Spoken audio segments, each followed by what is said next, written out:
오늘 설교의 제목은 같이 읽어보시죠. 예수님만을 따르는 제자가 되라.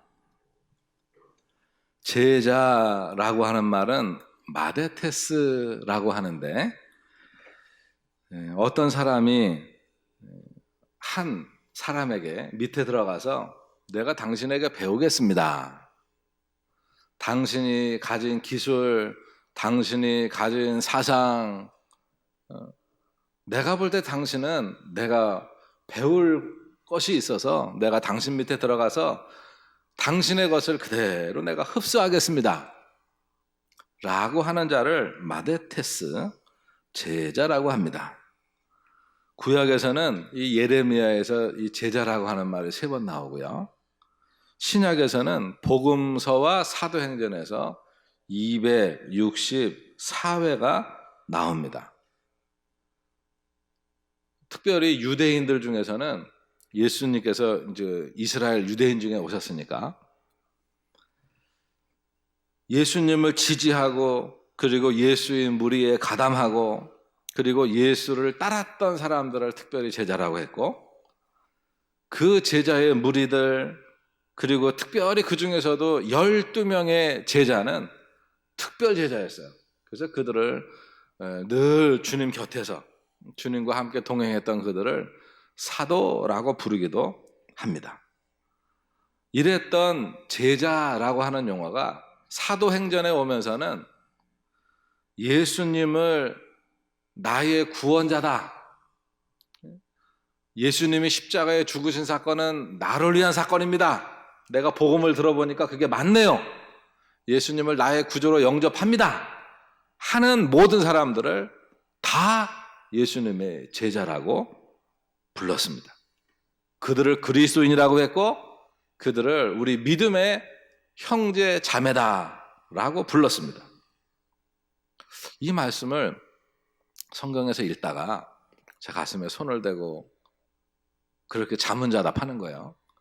나는 정말 예수님이 나를 보면서 나는 네가 너무 자랑스럽다, 나는 네가 너무 좋다, 하나님이 욥을 보시며 그 흐뭇하게 기뻐하시며 욥을 자랑하시는 것처럼 나는 예수님의 자랑스러운 제자인가 뒤돌아보게 됩니다.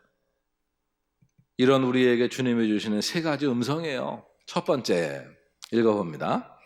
너희는 처음부터 제자로 부름을 받았음을 기억해라.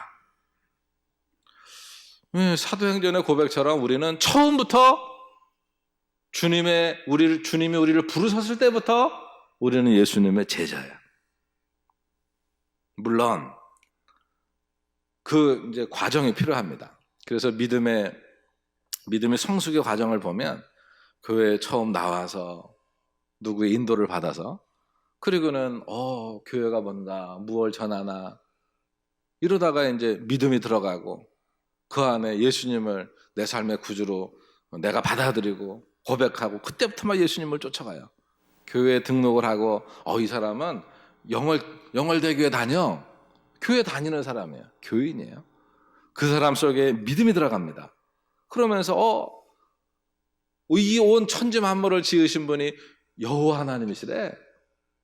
성경을 보게 되고 그 안에 믿음이 들어가요. 그러면 빌리버, 믿는 사람이 돼요.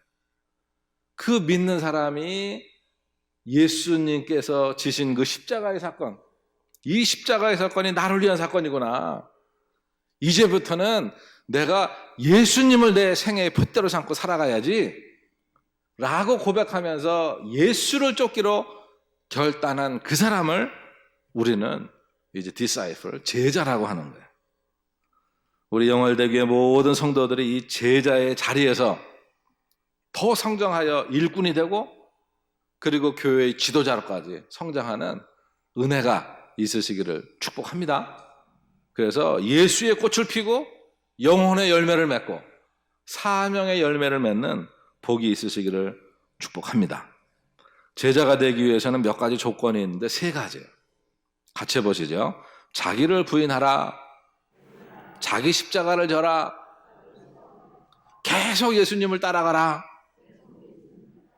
첫 번째, 나를 부인하는 사람이 제자예요. 내가 누구 밑에 이렇게 배우러 들어갔어요. 배우러 들어갔는데 자기가 볼 땐 그게 아니요. 그래가지고 제가 생각할 때에는 그게 아니에요, 스승님. 이게 옳습니다. 라고 한 사람은 제자의 아직 그 조건에 부합되지 않아요. 그 사람은 잘려. 예전에 운동할 때 보니까 군대 갔다 와서 이제 대학 3학년 때 검도를 배우기 시작했어요. 그런데 그 관장님이 70이 넘으신 할아버지 관장님이세요. 근데 이분이 대한민국에서 이제 이게 그 손꼽는 분이세요. 그래서 스승 되신 분인데 그분이요 이렇게 가르쳐 주는데 3개월 동안 계속 이것만 해놓은 거예요. 죽겠더라고요, 아주. 그래가지고 이거 그만둬야 되나 말아야 되나 이러고 있는데 그분이 어느 날 대련하는 모습을 봤어요. 그 밑에는 국가대표 사범들이 있거든요. 그런데 대련을 할 때 보면 이게요, 그 할아버지 관장님을 이게요 못 이겨요. 그렇게 움직이지도 않는데 정확하게 그 머리와 손목과 이게 허리와 목을 찌르고 베고 치는 거예요. 그걸 보면서 제자는요 그저 입을 닫아야 돼. 이게 뭐냐, 자기를 부인하는 거예요. 나에 대해서는 노, 아닙니다 하고 그리스도에 대해서는 예스, 주님은 옳습니다 하는 거예요. 매사에 예수님을 앞세우는 겁니다. 누구라도 내가 즐기는 삶의 방식을 고집하면 절대로 예수님을 잘 섬길 수가 없어요. 내가 볼 때는 이런 사람은 주님을 따르기가 참 쉽지 않아요. 자기를 앞세우는 사람은 예수님을 믿을 시간도 없고 그리고 믿을 이유도 없어요. 그런데 우리가 예수님을 나의 구주로 영접한 사람들은 나보다도 예수님이 먼저입니다. 나보다도 예수님이 옳습니다 라고 하는 것이 제자의 첫 번째 조건, 자기를 부인하는 거예요. 두 번째는 자기에게 주어진 십자가를 지는 것입니다. 이 말은 무슨 얘기냐면 자기의 영광을 취하는 것이 아니라, 면류관을 내가 자꾸 뒤집어 쓰는 게 아니라 면류관은 주님이, 영광은 주님이 받으시고 나는 주님을 이렇게 섬기는 자예요. 이것이 제자의 두 번째 조건이에요. 세상의 영광은 하나님의 소관에 맡기는 겁니다. 세상에서도 일을 해야 되고 서열이 있고 자리가 있어요. 그래서 필요를 따라 주님이 세우신다, 주님이 하신다. 이게 맡은 자가 고백할 거예요. 그런데 내가 자꾸 취하고 내가 자꾸 이거 뭘 하고 안 되면 승질내고 안 되면 파토내고 그러고 나면 그리스도의 공동체를 깨는 자가 됩니다. 그래서 자꾸 이게 선거를 하고 고소를 하고 이런 모습들이 아름답지 못한 게 제자의 모습이 아니기 때문에 그래요. 예수님께서 이 땅에 오셔서 왕이 되려고 하신 것이 아니었음을 우리는 예수님의 행적을 통해서 보게 돼요.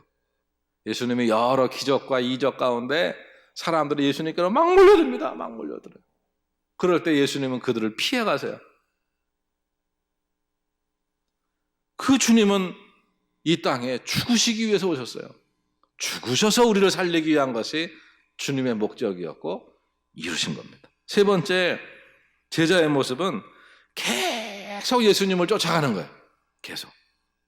주님이 나를 쫓으라 라고 하는 말씀은 그냥 한순간만 예수님 쫓고 다음엔 몰라요 이게 아니라 계속 지속적으로 지금도 끝까지 주님만을 바라보며 쫓아가라는 거예요. 한순간만이 아닙니다. 성경에 보면 한때는 주님을 잘 쫓았는데 세상으로 돌아간 이들이 있어요. 디모데후서 4장 10절에 보니까 데마가 그랬잖아요. 세상을 사랑하여 세상으로 돌아갔어요. 그런데 지금 우리 주변에서 보면 주님이 부르셔서 주님이 품으로 왔다가 교회에서 더불어 신앙생활을 하다가 주님의 품에서 예배의 자리에서 하나님만을 바라오며 나아가던 그 자리에서 벗어난 이들이 있나요?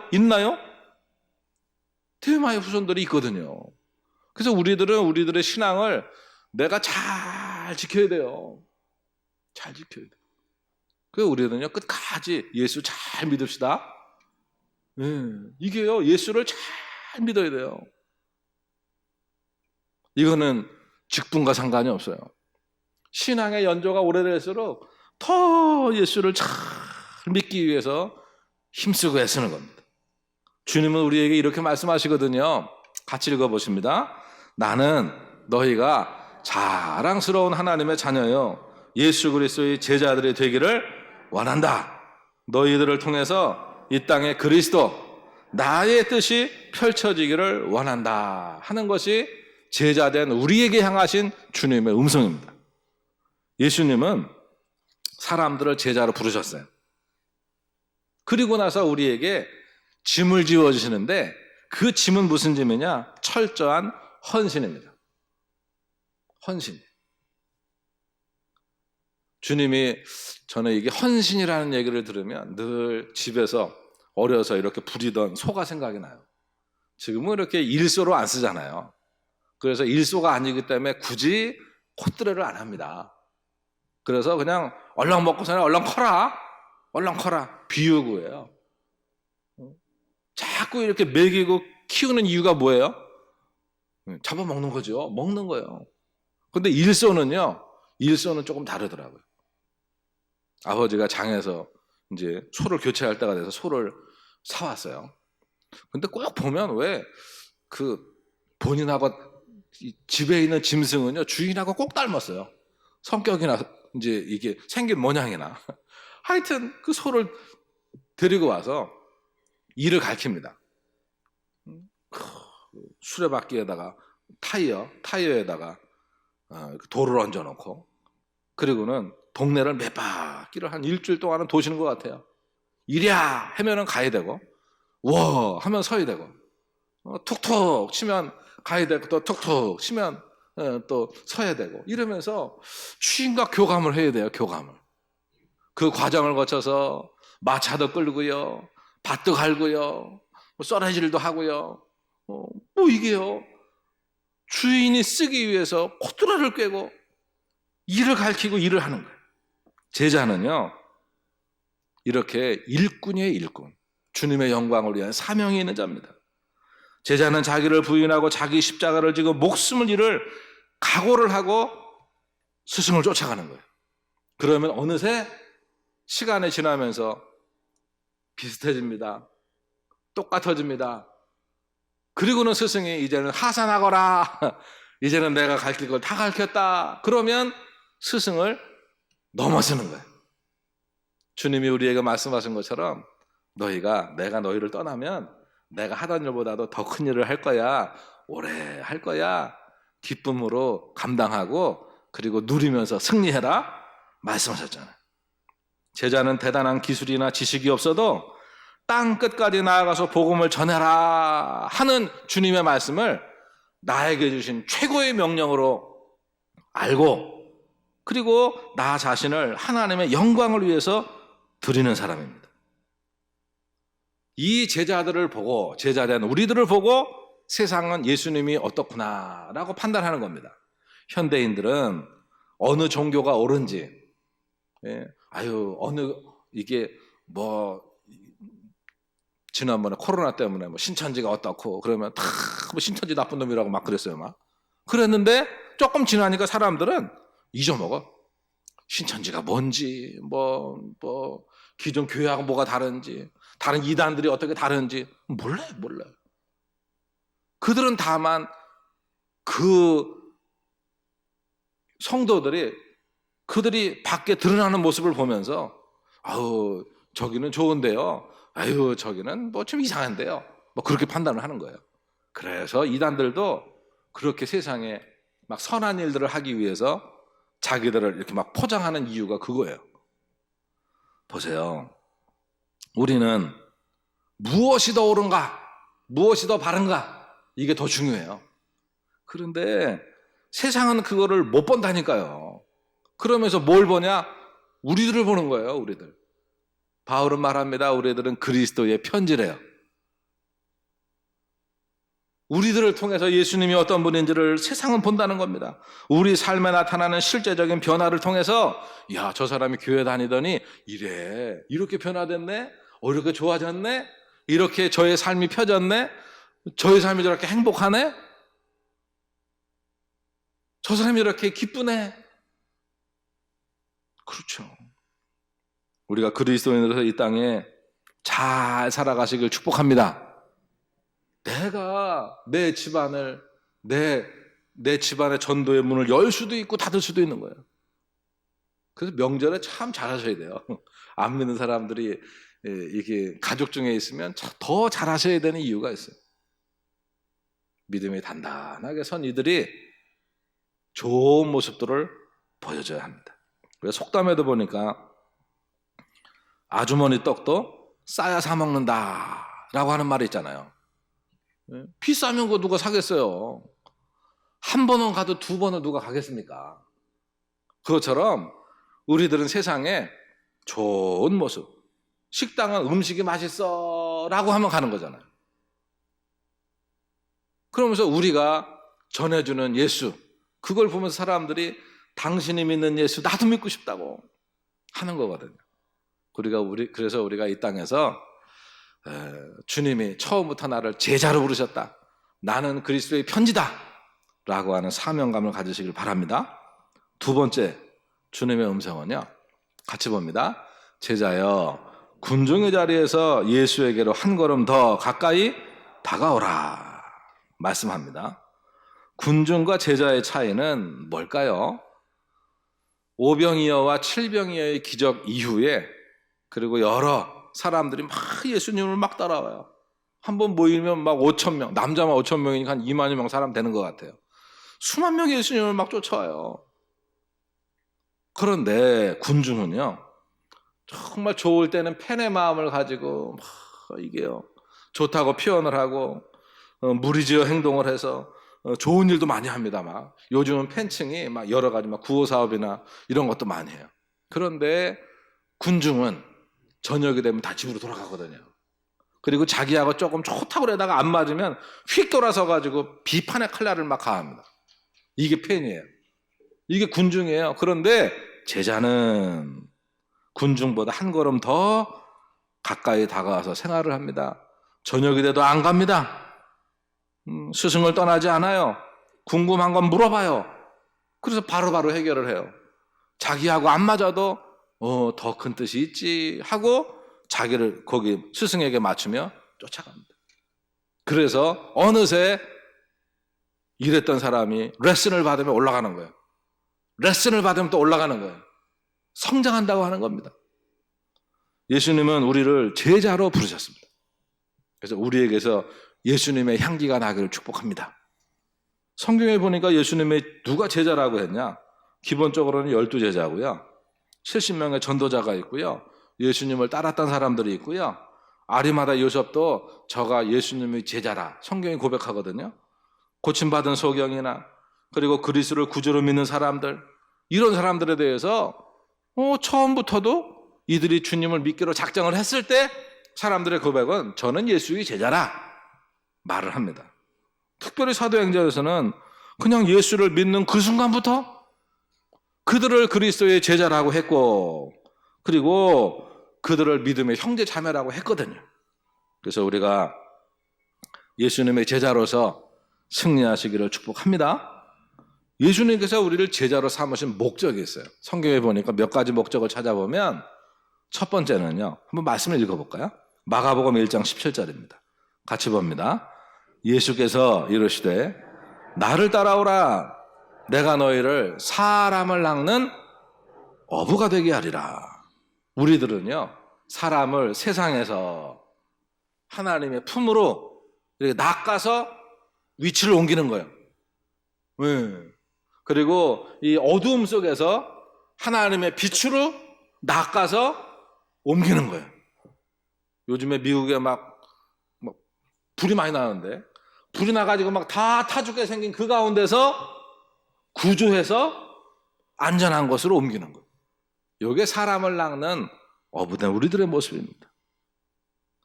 그리고 마가복음 3장 1장 38절에 보면 주님은 전도하기 위해서 우리를 부르셨다는 거예요. 당신이 전도하셨고, 그리고 우리에게 그 전도의 사명을 연결시켜 주신 거예요. 그래서 우리는요, 입으로 전도하는 거예요. 우리의 몸으로, 생활로 전도하는 거예요. 내 뒷모습을 보고 나를 쫓아오는 애들이 있어요. 그리고 마가복음 3장 13절로 15절에 보면 아예 제자들을 부르고 말씀하십니다. 읽어보시죠. 또 산에 오르사 자기가 원하는 자들을 부르시니 나아온지라. 이에 12를 세우셨으니 이는 자기와 함께 있게 하시고, 또요, 또 보내사 전도도 하며, 또요, 귀신을 내쫓는 권능도 가지게 하려 하심이라라. 그래서 주님이 우리에게 권능을 주시고 능력을 주시고 예수의 이름을 도와주셔서 그것으로 주의 하시던 일들을 행하라는 거예요. 예수의 씨가 우리에게 심겨졌으니 이제는 예수의 열매를 맺으며 너희가 살아가라고 하는 것입니다. 요한일서 5장도 마찬가지입니다. 우리가 예수님을 믿기로 작정한 그때 주님이 내 안에 주인 되시며 하나님의 생명, 영생이 우리에게 심겨진 겁니다. 하루살이는 내 생명을 당신께 드릴게요. 그래도 하루예요, 하루. 메뚜기도 한철이잖아요. 메뚜기의 생명은 한철이에요. 사람의 생명은 길어야 100년 아닙니까? 그런데 예수님이 이 사람에게 하나님의 생명, 영원한 생명을 우리에게 더해 주신 거예요. 그러니 이제 우리가 기쁨으로 예수님의 제자된 삶으로 주님이 기뻐하신 일들을 감당하며 승리하시기를 축복합니다. 세 번째 음성입니다. 같이 보시죠. 제자로 살아가는 자는 하늘과 땅의 복이 임함을 기억하여라. 오늘 말씀 전에 부자 청년이 예수님께로 옵니다. 그리고는 어떻게 하면 제가 영생을 얻을까요? 어떻게 하면 하나님 나라를 소유할까요? 라고 질문합니다. 그는 부자 청년이었어요. 아버지가 부자였어요. 그래서 뭐 율법을 어길 일도 없고, 그리고 뭐 10계명 중에 하나님 계명, 하나님과의 계명이나 사랑과의 계명이나 그렇게 어길 일이 없었어요. 아주 이게 경건하게 거룩하게 잘 자란 청년이에요. 그런데 예수님이 보니까 그 사람이 돈에 묶여 있는 거예요. 돈이 그를 붙들고 있어요. 그래서 주님이 말씀합니다. 너를 붙들고 있는 그 재물을 다 팔아서 가난한 자에게 나눠주고 너는 나를 쫓아. 그럼 네가 영생을 얻고 하나님 나라의 주인공이 되고 나의 제자가 될 거야 라고 초청을 하십니다. 근데 그 청년이 고개를 갸우뚱 하다가 예수님을 떠나요. 이때 주님이 하신 말씀이에요. 부자는 천국에 못 들어간다. 부자는 천국에 못 들어간다. 얼마 이상이 부자예요? 예, 주님이 말씀하시는 부자는 어느 정도 선 그 돈으로 분별하는 게 아니에요. 천국에 못 들어가는 부자는요, 돈에 묶여서 돈 하는 사람이에요.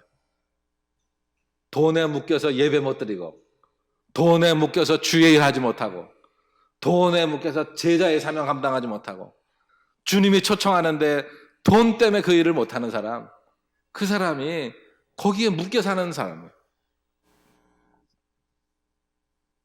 이제 우리가 하나님의 사랑과 은혜와 돌보심 속에서 행복한 그리스도의 제자들이 되시길 축복합니다.